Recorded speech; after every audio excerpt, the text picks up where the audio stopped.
Uma boa tarde a todos. Bom, em primeiro lugar, eu estou gravando esse vídeo aqui como uma resposta a alguns apologistas católicos, né, que ultimamente fizeram vídeos, escreveram textos contra a sola escritura. Eu não sei por que esse debate se acirrou ultimamente, creio eu que é devido aos 500 anos da Reforma Protestante. E a princípio, a minha intenção era fazer um vídeo respondendo ao André Chilano, que gravou um vídeo no canal do Cláudio Campos, o Universo Católico, discorrendo sobre aquilo que ele entende ser a sola escritura. Como eu vi que ele cometeu erros inaceitáveis ali, falou de muitas coisas que não são verdade, as coisas que ele entendia de uma forma que ele entendia, mas que não estão corretas, e ele acaba cometendo erros grotescos em razão disso. Eu decidi que eu ia fazer um vídeo respondendo ele, mas eu andava meio sem tempo, não pude fazer isso de uma vez. Mas nesse meio tempo, o André Chilano fez um novo vídeo com o Cláudio Campos e o Demetrios, né, que seria a parte 2 do Erros da Sola Escritura. Depois gravaram mais um vídeo reforçando a questão da autoridade da tradição. E, e depois, na verdade pouco antes, o Conde Lupex fez um vídeo respondendo ao Iago Martins do Dois Dedos de Teologia. E aí esse pessoal, aí o Cláudio Campos, ele. Não sei se foi o Cláudio Campos ou o Macabeus que fez esse vídeo referente à tradição. Mas enfim. Esse último eu não vi, mas eu vi os outros três. Então esse vídeo que vai ser uma resposta a todos eles. André Chilano, Demetrios, Cláudio Campos e o Conde Lupes também. A princípio, né, eu quero deixar bem claro que, de novo, eu já fiz isso no primeiro vídeo e quero reforçar aqui outra vez. Meu problema não é com os católicos em geral. Aliás, o nosso debate não é com o católico comum, e sim com esses formadores de opinião, né, que são os chamados apologistas, entre aspas. Que de apologistas não tem nada. Para ser sincero, esses caras, eles mais prestam um desserviço ao catolicismo do que prestam algum serviço. E eu vou explicar o porquê. Né? A começar pelo André Chilano. O André Chilano, ele até que é educadinho. Ele fala, ele é até diplomático. Né? Pelo menos nos vídeos que eu vi, ele passa essa impressão. Né? Porém, fala muita coisa do que não sabe. Né? Uma coisa que eu aprendi já na escola mesmo é: se você for falar, sempre fale do que você sabe. Porque se você falar do que você não sabe, você vai se enrolar, vai inventar coisas e vai acabar pagando um mico. O André Chilano ele comete esse erro. Então, como o André Chilano é uma pessoa educada comparado aos outros, né, eu vou até me referir a ele com respeito. Então, quanto a ele, eu me reservo a isso. Digo que ele está errado, está equivocado e falou muita coisa sem saber.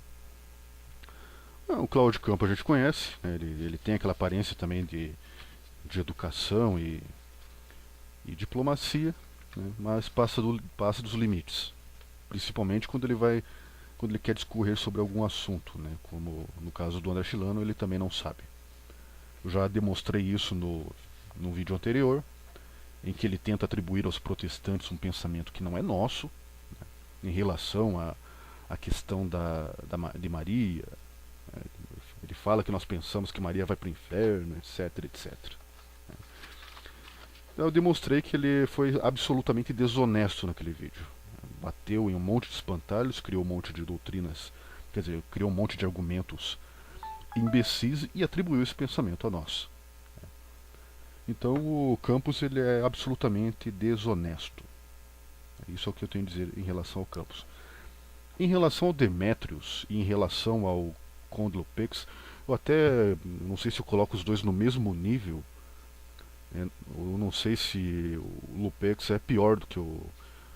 Até, até agora eu sempre achei o Conde Lupex um sujeito intragável, né? Eu achei que era uma pessoa extremamente insuportável. Mas conheci o Demetrius recentemente nesses vídeos aí, e agora eu não sei qual dos dois, se os dois estão para ou se um ganha do outro. Mas enfim, a questão é, vou começar falando do Demetrius. O Demetrius, ele é uma pessoa que no primeiro momento eu já não simpatizei com ele. Por quê? Porque ele. Primeiro, ele repete muito do que o Olavo de Carvalho fala. Segundo, porque ele fala exatamente como o Olavo de Carvalho. como o Olavo de Carvalho. Ah, é porque eu tenho alguma coisa contra o Olavo? Não, mais ou menos, mais ou menos. O Olavo, né, eu reconheço, em questões de filosofia e política, ele é imbatível. É uma pessoa extremamente competente nesse campo. Né? Mas quando vai falar de religião e teologia, ele é pior que o Lula tentando falar de medicina. O Olavo, o Olavo de fato sabe muito de filosofia, ele tem o mérito de ter despertado muitas pessoas, principalmente os jovens, para as questões políticas. Se hoje o Brasil está um pouco mais politizado, realmente devemos isso ao Olavo. Né? Mas ao mesmo tempo que ele faz uma coisa boa, ele também faz uma coisa ruim. Que foi o quê? Ele criou uma legião de imbecis. A intenção dele sempre foi criar uma elite intelectual, mas o que saiu também, talvez como um subproduto disso, foi uma verdadeira legião de idiotas. Como é o caso do Conde Lupex e do Demétrios. Pessoas absolutamente desonestas, relativistas, fanáticas. O Demétrios, em algum momento eu estava vendo aquele vídeo para tentar anotar os argumentos dele para responder depois, mas parei quando ele falou que infelizmente a igreja não tinha mais calabouços e nem fogueiras. Quer dizer, uma pessoa que fala esse tipo de coisa, eu já me deparei com vários tipos assim na internet, defensores da Inquisição, as viúvas da Inquisição, que dizem que a Inquisição foi uma coisa boa. Alguns são até mais extremistas ao dizer que a Inquisição matou pouco. E esse parece ser o caso do Demétrios. Esse tipo, eu tenho o mesmo asco que eu tenho por esses neonazistas. Há um tempo atrás eu vivia debatendo com defensores de Hitler. E é uma gente asquerosa. Só não são mais asquerosos que os comunistas, né, defensores de Stalin. Mas o Demétrios, ele faz isso, né? Além de mentir descaradamente, além de falar besteira atrás de besteira, a gente ali nos comentários pedindo para bater frente a frente com eles, para abrir o Hangout para que nós entrássemos ao vivo e os respondêssemos, porque eles só ficavam respondendo a gente ali do chat, mas em momento algum eles fizeram isso, né? Pedimos, desafiamos, covardes como são, né? Desconversaram e é a segunda vez que eles fazem isso. É a segunda vez que fizeram isso ali no canal do Cláudio Campos. Mas enfim, aí esse tipo de indivíduo, que como no caso do Demétrios e o Conde Lopex faz isso muito, eles representam um verdadeiro perigo. Eu falei aqui logo no início que esses apologistas, entre aspas, eles prestam um desserviço ao catolicismo. Você que é católico honesto, não vá na onda desses caras. Eles não estão batalhando pela fé, eles não estão defendendo a sua fé, eles estão simplesmente ali querendo promover uma revolução. Que o pensamento deles se enquadra naquilo que o próprio Olavo de Carvalho descreve como uma mente revolucionária. Tá tudo igual. Eu fiz uma comparação entre os comunistas, os nazistas com quem eu debati e esses romanistas, eu não notei diferença nenhuma. Por quê? Porque todos eles veem a instituição, a ideologia deles como uma coisa que está acima do próprio bem e mal. Né? Não é isso que eles dizem? Não é isso que esses romanistas falam? O fato da igreja, o fato de católicos no passado terem cometido massacres ou da Inquisição ter feito isso e aquilo foi necessário, a igreja precisou disso, né? Quer dizer, não existe uma lei superior, não existe uma lei moral que esteja acima das ações de uma instituição, né? A instituição está acima dessa lei moral, segundo esses romanistas. O próprio Cláudio Campos, há muito tempo, né, num debate que eu tive com ele no Facebook, ele usou como argumento uma passagem em que Cristo fala que qualquer um que escandalizar um desses pequeninos, né, se referindo às crianças, melhor seria que se atasse um nó de moinho em seu pescoço e o lançasse ao mar. E o Cláudio Campos pegou essa passagem aí para defender a Inquisição. Aqui, Cristo está defendendo que se mate. Ele falou mais ou menos isso. Eu tenho até os prints guardados aqui em algum lugar. E gente, essas ideias são perigosas. A partir do momento que você começa a colocar uma instituição ou uma ideologia, uma forma de pensar acima daquilo que todo ser humano tem em comum, daquilo que o próprio Deus colocou no coração de todo homem, por mais que muitos homens não conheçam a palavra de Deus, né, que é a sua lei que ele tatuou em nosso coração, a partir do momento que você escolhe colocar a própria igreja acima disso, você não está sendo diferente de um comunista. Porque para o comunista, para o petista, o PT está acima do bem e do mal. Você não vê esses caras aí defendendo esses bandidos aí? Ah, roubou, né? Roubaram, mas estavam fazendo bem. Né? Não é isso que os petistas dizem? Eles não defendem ladrão aí como se fossem heróis, embora saibam o que eles fizeram? Né? Ou inventam argumentos para tentar justificar ou proteger, dizendo que é a intriga da oposição. É mais ou menos isso que o romanista faz, não é? Se a gente chama atenção para algum fato passado da Igreja Católica, algum fato negativo, ou eles negam, ou eles tentam justificar. Né? Uma das formas deles negarem ou justificar é atribuir isso como uma acusação ou uma falsificação dos inimigos. E isso quando não se pintam de vítimas, não pintam os que cometeram tais crimes dentro do catolicismo como vítimas, enquanto aqueles que foram vitimados seriam os verdadeiros culpados, né? Como eles fazem no caso dos cátaros. Eu vejo muita acusação contra os cátaros, né? Os cátaros faziam coisas horríveis, não sei o que lá, como se isso justificasse a cruzada albigense, como se isso justificasse mais de 15 mil pessoas queimadas numa fogueira no decorrer de uma semana. Né? E essas ideias são perigosas, gente. Esses sujeitos, como Demétrios e o Conde Lopex, eles, não sei se eles não sabem, ou talvez eles até saibam, da irresponsabilidade deles ao espalhar tais ideias. Não só ideias, mas a própria postura deles. O indivíduo que coloca dessa maneira que o fato da igreja não ter mais poder para queimar ou torturar ninguém é ser uma infelicidade, que diferença tem entre um sujeito desses, um defensor de Stalin e um antissemita defensor de Hitler? Né? Eu falo daqueles mais extremos, daqueles que admitem que Hitler e Stalin mataram e deveriam ter matado mais. Eu vejo, como eu já exemplifiquei aqui, como eu já lembrei, já vi muito romanista dizer que a Inquisição matou foi pouco. Isso é uma atitude cristã? É isso que o nosso Senhor Jesus Cristo ensina nos Evangelhos? É isso que o nosso Senhor Jesus Cristo ensinou e que os apóstolos passaram para frente? Hã? Eis aí o principal problema do tema que eu vou abordar aqui, que é a relativização da Escritura por parte desses romanistas. Isso é uma outra coisa que eu quero chamar a atenção, se você é católico e está vendo esse vídeo, e é uma pessoa de bom senso, quero que observe bem os argumentos dessas pessoas e veja que o que eles fazem não é nada mais do que ou relativizar, ou diminuir ou negar a autoridade da Escritura. Eu vejo, por exemplo, muitos deles utilizando argumentos retirados de teólogos liberais. A maldita teologia liberal, sendo defendida por romanistas que se dizem católicos tradicionais. Por exemplo, Cláudio Campos, né, em outro momento, ele disse que muitas cartas de Paulo não foram escritas por Paulo. São as chamadas cartas deuteropaulinas.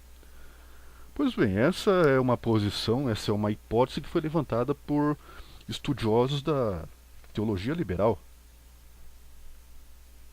por bibliologistas liberais. Se admitirmos essa ideia de que muitas cartas ali não foram escritas por Paulo, né, segundo Campos, segundo dizem os teólogos liberais, isso era uma coisa comum, alguém escrever um texto e assinar com o nome de outra pessoa, né, a gente vai ter que admitir que temos dentro da Escritura um punhado de livros mentirosos, que foram escritos por pessoas que não eram dotados do Espírito Santo, que não testemunharam aqueles fatos, que não tinham autoridade nenhuma. Se admitirmos essa ideia de que não foi Paulo que as escreveu, vamos ter que admitir que estamos lendo e baseando doutrinas com base num livro de mentirosos, porque toda carta de Paulo sempre começa com um apóstolo se apresentando. Paulo, servo de Jesus Cristo, ou alguma coisa semelhante. Paulo sempre se apresenta em suas cartas. Então, se alguém que não era Paulo escreveu esses livros e assinou com o nome do apóstolo, então era um mentiroso, era um fraudador, era uma pessoa fraudulenta. Porque esse negócio de se escrever alguma coisa e atribuir a alguém, principalmente alguém que tinha uma autoridade reconhecida, no caso de Paulo, é coisa de mentiroso. Né? Então aí, Campos, se você realmente acredita nisso, tira as cartas deuteropaulinas da sua Bíblia. Né? Afinal, são livros de mentirosos. Outra coisa que eu vejo eles fazerem muito é tentar invalidar a escritura apontando erros, entre aspas. Né? O André Chilano ele foi até prudente em dizer que são erros aparentes. Né? E de fato, são erros aparentes. O, já o Cláudio Campos ele faz isso de uma maneira displicente, ele começa a apontar os erros para provar que a escritura ela não tem credibilidade. Ele fez isso mostrando uma suposta contradição dentro do livro de Atos. O Campos, em momento algum, diz que é um aparente erro. Ele fala que é um erro. Ele fala que está errada a escritura ali. E essa tentativa de diminuir a autoridade da escritura é simplesmente para colocar a tradição acima dela. E, aliás, uma tradição que eles mesmos não sabem definir ou explicar. Porque nenhum romanista até agora soube me explicar o que é essa tradição. Toda vez que você faz uma pergunta, eles fogem, mudam de assunto ou dão alguma resposta rasa. Até agora nenhum romanista me deu uma resposta direta do que é a tradição católica, que a igreja equipara a escritura e eles tentam colocar acima da escritura. E aqui está uma coisa interessante, né, que desde o Concílio de Trento, isso começou esse processo de diminuição da escritura sagrada. O Concílio de Trento colocou a escritura no mesmo patamar que a tradição e o magistério. Antes, a igreja, os católicos em geral não sustentavam essa posição, e eu vou demonstrar aqui nesse vídeo. Né, mas a igreja de Trento traz essa inovação para fazer frente à reforma, que a reforma trouxe de volta a primazia da escritura na vida da igreja, e o Concílio de Trento, para confrontar a reforma protestante, equipara a escritura com a tradição e o magistério. E ultimamente os romanistas levaram isso a um extremo maior, diminuem ou até negam a autoridade da escritura. Algumas pessoas com quem eu debati na internet chegaram a dizer que a Bíblia, que a Igreja Católica nem precisa da Bíblia porque tem a tradição. Será verdade? Será que essas pessoas estão certas? Eu vou demonstrar que não, no decorrer desse vídeo. E até também como uma resposta ao Conde, né, que cometeu alguns erros miseráveis ali. Por exemplo, ele, em menos de 5 segundos, ele me provou que ele não só não leu a Bíblia, como também não leu a patrística. No máximo, o que o Conde faz é ler livros que falam sobre. E dentro do ponto de vista dele, dentro das preferências ideológicas dele, porque o Conde Lupercio ele é um sujeito que é extremamente, como é que eu posso dizer, partidário. Ele ele sustenta uma posição e tudo que ele defender vai estar de acordo com essa posição. Né? É claro, todos nós fazemos isso. Né? Todos nós temos uma posição e procuramos defender a nossa posição. Porém, indivíduos como o Conde deturpam a própria verdade em prol dessa posição a ser defendida. E ele para mim, ele deixou bem claro que ele não sabe, nunca leu a Escritura, nem os pais da igreja. E isso vai ser demonstrado aqui. Né? Bom, eu vou começar a demonstrar agora. Veja só, em algum momento o Conde ele diz que, ele citando um dos argumentos que o Iago Martins deu no seu vídeo, né, lá do canal 2D de Teologia, e aliás o Iago detonou naquele vídeo, deu argumentos muito bons, tanto é que o Conde ele não responde nenhum desses argumentos. Eu não vejo o Conde Lupercio, ele só chama atenção para um ou dois e começa a discorrer acerca de assuntos e se afasta daquilo que o Iago tinha exposto ali. Né? Ele começa a falar, a única coisa que o Lupercio vai falar do que o Iago trouxe no vídeo dele vai ser a questão lá de Moisés, né? Que o Iago falou que toda todo contrato, né, ele exige a materialização escrita. Ele, e o Conde ele começa a discorrer, né, que não, porque tudo que foi escrito no Antigo Testamento, no Pentateuco, os livros de Moisés só foram escritos séculos depois, que durante muito tempo aquilo foi transmitido na forma de uma tradição oral, né, porque as pessoas naqueles tempos não sabiam ler e escrever, né, então a oralidade fazia parte do dia a dia dos antigos, e Moisés não escreveu nenhum livro e que ele só foi escrito séculos depois, né. Então não haveria possibilidade de haver um contrato escrito, né. E será que o Conde está correto? Né? Não é o que diz a Bíblia, né? Deixa eu abrir aqui meu PowerPoint. Aqui, ó. Vamos ver o que está escrito lá no livro de Êxodo. E vamos ver se o Conde está certo, né? Segundo o Conde, o Iago está errado ao dizer que todo o contrato, toda aliança exigia uma forma escrita. Veja o que está escrito lá em Êxodo 24, 1 e 8. Veio, pois, Moisés e contou ao povo todas as palavras do Senhor, e todos os estatutos. Então o povo respondeu a uma voz e disse: Todas as palavras que o Senhor tem falado faremos. Moisés escreveu todas as palavras do Senhor e levantou-se pela manhã de madrugada, edificou um altar ao pé do monte e 12 monumentos, segundo as 12 tribos de Israel. E enviou alguns jovens dos filhos de Israel, os quais ofereceram holocaustos e sacrificaram ao Senhor sacrifícios pacíficos de bezerros. E Moisés tomou a metade do sangue e a pôs em bacias, e a outra metade do sangue espargiu sobre o altar. E tomou o livro da aliança e o leu aos ouvidos do povo, e eles disseram: Tudo que o Senhor tem falado faremos e obedeceremos. Então tomou Moisés aquele sangue e espargiu-o sobre o povo e disse: Eis aqui o sangue da aliança que o Senhor tem feito convosco, sobre todas estas palavras. Quer dizer, vejam bem, Moisés, depois de passar um tempo com o Senhor, ele subiu um monte para conversar com Deus. Depois de passar um tempo com o Senhor, recebe todas as palavras e as repete ao povo. E o povo se compromete a guardar essas palavras. Moisés então registra as palavras, faz uma cerimônia pública, né, lê o livro e o povo se compromete a guardar tudo o que está escrito ali. Bom, se isso não é uma aliança, ainda mais materializada na forma escrita, eu não sei mais o que é, né?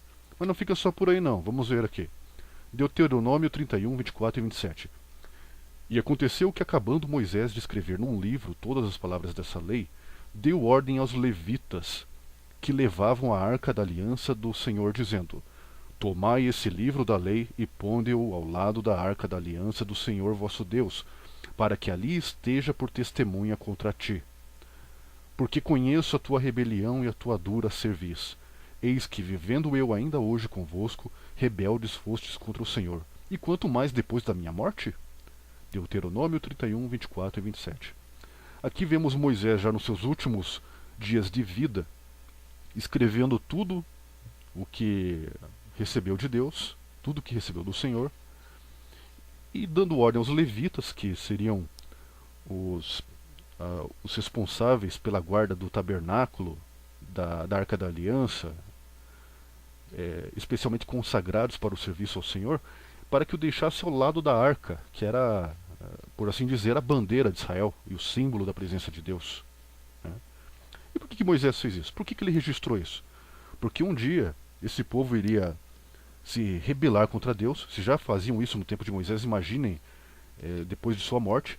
Em algum momento eles iriam se rebelar e se apartar dos caminhos do Senhor. E ali do lado da arca, ali no lugar sagrado, estaria a lei, tudo que ele escreveu para ser depois usado contra eles, né?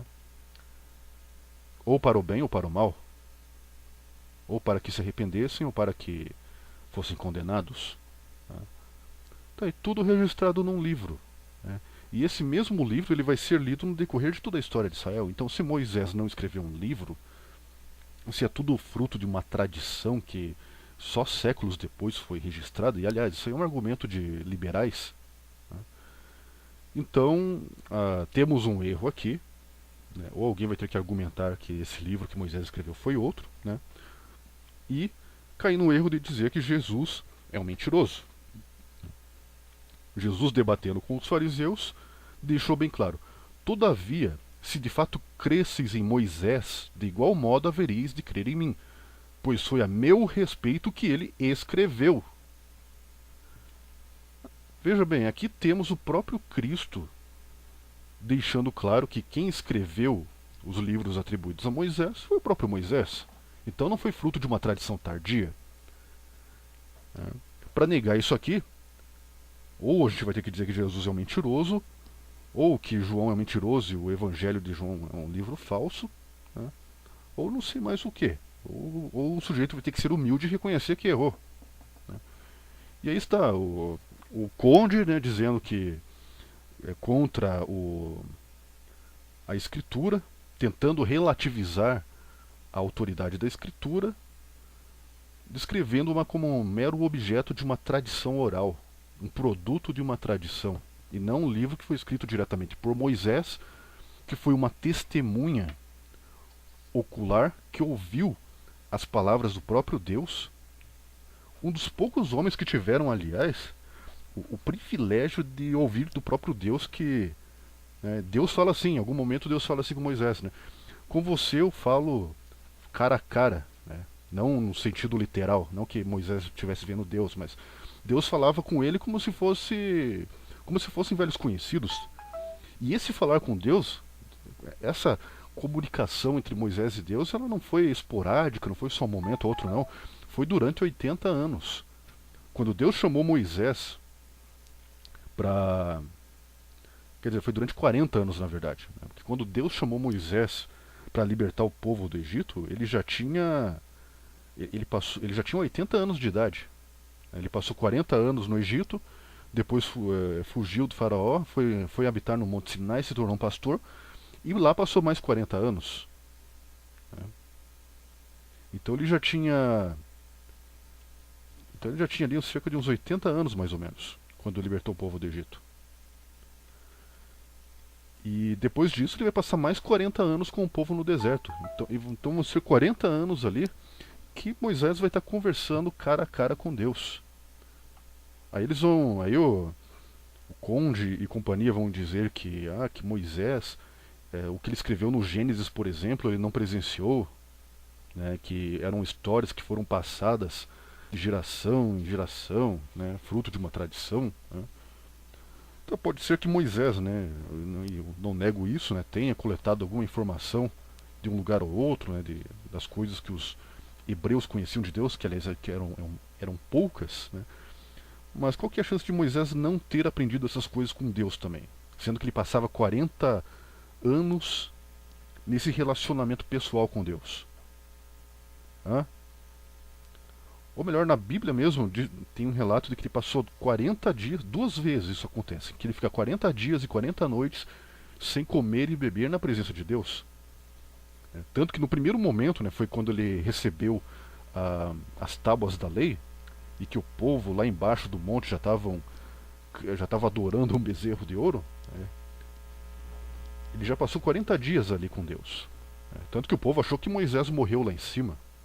Moisés subiu, eles viam aquele monte tremendo e os trovões e tudo, acharam que Moisés estava morto. Então foram lá e fizeram outro Deus para eles.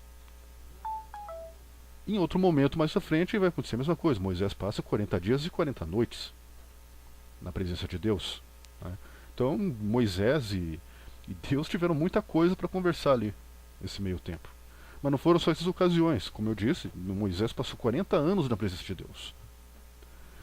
Tanto que dizem que quando Moisés entrava no tabernáculo para conversar com Deus, quando ele saía, o rosto dele estava brilhando. Brilhava tanto que ele teve que pôr um véu, porque as pessoas não conseguiam olhar para ele. E esse era o Moisés, o homem de Deus. Né? O problema desse argumento de que a tradição de que a Bíblia é fruto de uma tradição, né, que esse argumento que é usado por esses romanistas, por esses apologistas patéticos, aí é uma forma de diminuir, né, a autoridade da Escritura. Na verdade, o que eles querem é colocar a autoridade da Igreja sobre a Escritura. Né, quando, na verdade, tanto a Escritura quanto quanto os cristãos primitivos, eles deixavam bem claro, né, que a Escritura é a autoridade suprema. A própria Escritura ela dá esse testemunho de si mesma. Não é preciso estar escrito ali que tem que estar na Bíblia. O próprio fato da Bíblia ser um livro inspirado, e se você acredita que a Bíblia é um livro inspirado por Deus, que foi escrita por homens que estiveram na presença dele e que tinham autoridade e poder, se você acredita nisso, então você tem que acreditar que a Bíblia é um livro que tem autoridade por si só. E é um livro que está aí há mais de 3.000 anos. É um livro que não raras vezes tentaram destruir. Né? E sobreviveu. Deus preservou sua palavra de uma maneira inacreditável. Se você crê na autoridade daquele que inspirou, como também na autoridade ligada àqueles que escreveram, você tem que admitir que a Escritura é uma fonte de autoridade que está acima de qualquer coisa. Comparar a Escritura, colocar no mesmo nível que uma tradição que na verdade foi composta por homens que não tinham a mesma autoridade que os apóstolos e profetas que escreveram, né, é um erro tremendo. Né. E um reflexo desse erro se vê nas próprias atitudes desses romanistas. Veja lá o Conde, né, fala palavrão que é uma beleza, né, xinga, desrespeita. Né. Você que é católico e que é honesto, me diz, seja sincero, esse é o comportamento de um cristão? Esse é o comportamento de alguém que serve a Cristo? Ainda mais de alguém que diz que pertence à única e verdadeira Igreja de Cristo.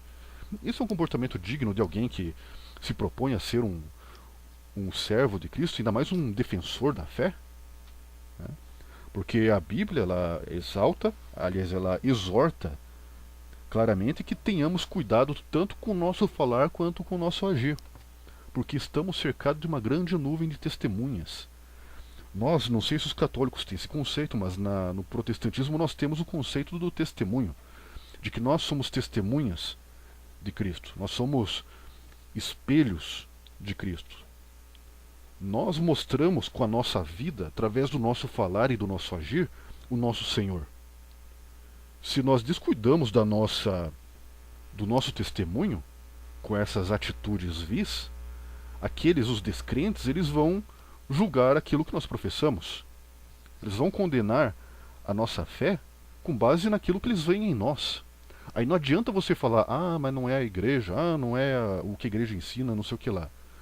Porque você, como cristão, você tem o objetivo de ser a luz, você tem a missão de ser a luz e sal na terra.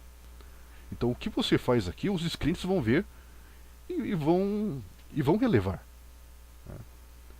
De modo que se você dá um testemunho como bom cristão, você consegue levar a Cristo essas pessoas simplesmente pelas suas atitudes, simplesmente pelo seu testemunho. Aí eu lhe pergunto, o senhor Conde Lupex, ele está dando esse exemplo? Né? De que adianta você defender uma ideologia, uma instituição, se você não vive aquilo que Cristo ensinou? Se você não reflete aquele a quem você serve?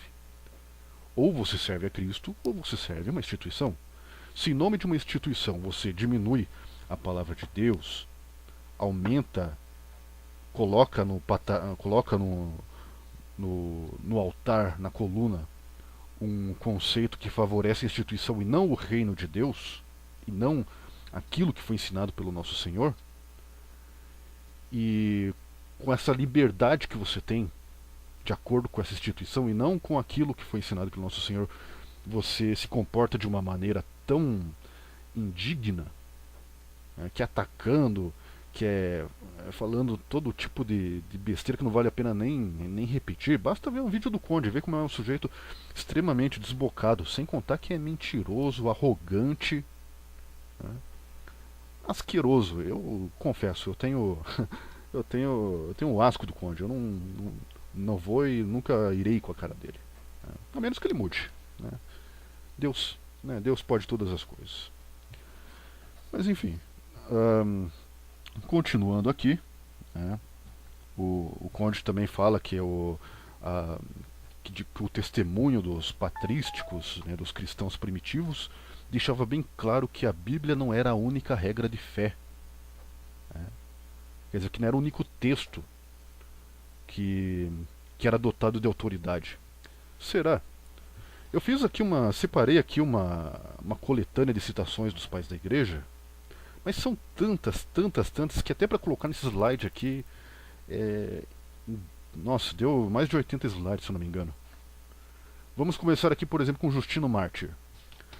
Se, senhores, não fossem ditas pelas escrituras que já citei, que sua forma era sem glória, que por sua morte o rico sofreria a morte, que pelas suas pisaduras nós devemos ser curados, e que ele foi levado como uma ovelha ao matadouro, e se eu não tivesse explicado que haveria dois adventos daquele que foi ferido por vocês, quando vocês conhecerão aquele a quem traspassaram e suas tribos se lamentarão, então considere o que eu disse como duvidoso e suspeito. Né? Veja só, aqui temos as palavras de Justino Mártir, que foi um dos primeiros pais da igreja. Ele está na categoria ali dos pais apologistas, que foram os primeiros defensores da fé cristã. E aqui ele está dizendo, ele está defendendo diante de Trifão, né, que é um judeu, a nossa fé baseado no quê? Numa tradição oral? Não, nas escrituras. Mas foi por meio dos conteúdos das escrituras, estimada santa e profética entre vós, que eu tento provar tudo o que eu tenho apresentado, na esperança de que algum de vocês possa ser encontrado para ser parte do remanescente que foi deixado pela graça do Senhor dos Exércitos para a salvação eterna. É uma coisa ridícula que quem funda o seu discurso nas escrituras proféticas deva abandoná-las e abster-se de referir constantemente as mesmas escrituras por pensar que ele próprio pode prover algo melhor do que a escritura. Estamos vendo aqui que em Justino Mártir a escritura é a fonte de autoridade.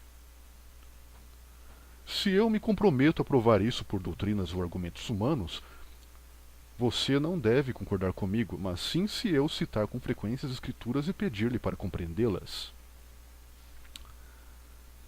Irineu de Lyon, que foi outro pai apologista. De nada mais temos aprendido o plano da nossa salvação, senão daqueles através de quem o Evangelho nos chegou, o qual eles pregaram inicialmente em público e em tempos mais recentes, pela vontade de Deus, nos foi legado por eles nas Escrituras, para que sejam o fundamento e pilar da nossa fé. Irineu de Lyon, defendendo aí a autoridade das Escrituras. Uma coisa que eu queria aqui deixar claro, como eu disse antes, essas tentativas de relativizar a Escritura por parte dos apologistas romanistas aí, que usam como argumento essa ideia de que a Escritura foi fruto de uma tradição, que antes da Escritura houve uma tradição oral. Pois bem, por que a Escritura não é fruto de uma tradição oral, como dizem eles? Porque a Escritura ela foi obra de, primeiro, homens inspirados por Deus, como todos sabem e como todos nós admitimos, e foi escrito pelas mãos dessas testemunhas, ou das testemunhas oculares, ou com base nos relatos de testemunhas oculares, como foi no caso do livro do Evangelho de Lucas. Que o Lucas, para escrever o Evangelho, ele não se baseou em uma única fonte. Marcos, pelo que diz a tradição, ele escreveu o seu Evangelho baseado no que ele ouviu de Pedro. Lucas ele já foi mais longe, ele foi atrás de todos os que presenciaram, de todos os que viveram aquilo que é relatado ali. Tanto é que a obra, o Evangelho de Lucas, ele é o mais completo dos evangelhos. Ele é o mais extenso. Ali tem muito mais fatos acerca da vida e do ministério de Jesus do que em qualquer outro evangelho. E Lucas ele foi atrás dos apóstolos, foi atrás dos familiares de Cristo, de Maria. Afinal, aquilo que sabemos sobre o nascimento de Cristo, provavelmente ele ouviu da própria Maria. E enfim, a Escritura ela não é fruto de uma tradição. Porque se a gente admitir que a Escritura é fruto de uma tradição, a gente vai entender dessa maneira. Que a Escritura, na verdade, como o Conde tentou erroneamente provar através do exemplo do Pentateuco, dizendo que foi algo que foi escrito séculos depois dos acontecimentos. Se fosse uma tradição oral, Seria de fato uma história que seria contada de ouvido a ouvido, de geração para geração, até que em algum momento alguém decida compilar esses livros, né, como acredita o Luperx em relação ao Pentateuco. E como eu demonstrei aqui nas palavras do próprio Moisés e do próprio Cristo, né, que ele está errado. Mas não, a escritura ela não foi escrita muito depois da morte dos apóstolos. Aqui, por escritura, eu falo do Novo Testamento. Que o Antigo Testamento, a autoridade do Antigo Testamento é reconhecida pela Igreja e pelos apóstolos e pelo próprio Cristo. O próprio Cristo, na verdade, ele ratifica a Escritura Antiga. Tanto Jesus como os apóstolos citam a maior parte dos livros do Antigo Testamento. E o próprio Jesus, né, como aqui no caso de Moisés, ele diz claramente quem que é o autor. E agora, quem é que vai dizer que Jesus está mentindo? Quem que é uma autoridade maior do que Cristo para dizer quem escreveu o Pentateuco? Algum pesquisador liberal aí, que o Campos e o Lupex vivem recorrendo? Né? E assim sendo, a escritura não é fruto de uma tradição. Ela foi escrita por testemunhas e com base em testemunhos. Por que nós temos os livros dos apóstolos como canônicos? Primeiro porque os apóstolos foram as maiores autoridades da igreja, como jamais existiu. Eles foram testemunhas oculares e foram chamados pelo próprio Cristo. Cristo os chamou para ser suas testemunhas e testificar dele mesmo em todo o mundo. Eram homens inspirados pelo Espírito Santo e os livros que nós temos foram escritos por eles. Então, por si só, isso já valida as epístolas de Paulo, de Pedro, de João, de Tiago e Judas, os evangelhos de Mateus e João. E no caso do evangelho de Marcos e Lucas, né, que foram colaboradores próximos de Pedro e Paulo. Então temos aí testemunhas fidedignas, autorizadas e, acima de tudo, inspiradas pelo Espírito Santo. Então, afirmar que a escritura é fruto de uma tradição oral é negar a sua autoridade, é negar o seu poder. Afinal, aquela história de que a Bíblia caiu do céu com zíper e tudo é parcialmente verdade. Ela caiu do céu, afinal. Ela veio do próprio Deus, foi inspirada pelo próprio Deus. O zíper fomos nós que colocamos, né? Porque quem imprimiu a escritura em massa e em edições cada vez mais elaboradas, inclusive colocou o zíper para facilitar o transporte e manuseio, foram justamente as editoras protestantes. Então, de um lado você tem a escritura que caiu do céu, vinda do próprio Deus, e de outro você tem a colocação de capa e zíper, a impressão em massa para que o povo tivesse acesso da mão dos próprios protestantes. Porque até no tempo posterior à Reforma, a Igreja Católica ainda era muito restrita em questão de distribuir ou disponibilizar a escritura ao público, enquanto que nos países protestantes ela era impressa em série e vendida e disponibilizada ao público em geral. Né? Até mesmo durante a Contra-Reforma, a Bíblia foi perseguida. Tem histórias aqui de que quem fosse apanhado com a escritura na mão seria preso e às vezes até executado. Teve um caso que o prefeito não lembro se era Viena, não, de Veneza, ele teve que interceder junto ao Papa porque um mosteiro inteiro foi aprisionado, né, pelo exército papal porque estavam lendo a escritura e o livro e a Bíblia deles era uma Bíblia católica, não era uma Bíblia protestante, adulterada entre aspas, como dizem os romanistas por aí. E esse Papa, ele dá uma resposta emblemática: não sabeis que a leitura da Escritura Sagrada estraga a religião católica? Eu devia ter pegado essa citação aqui e identificar qual Papa, mas se quiserem pesquisar por aí, né, eu não me lembro qual Papa exatamente disse isso. Enfim, então a Escritura ela não é fruto de uma tradição, ela é um conjunto de documentos. Se for escrito pelas próprias testemunhas oculares, se for escritas por homens que ouviram e viram do próprio Deus, né? Então, o que temos em mão aqui não é um fruto de uma tradição, não é uma coletânea de histórias da carochinha. O que temos aqui é um conjunto de documentos fidedignos. Documentos cuja autoridade já era reconhecida pela própria igreja. E por mais que os livros do Novo Testamento tenham sido escritos num período em que a igreja já estava crescendo, ela não foi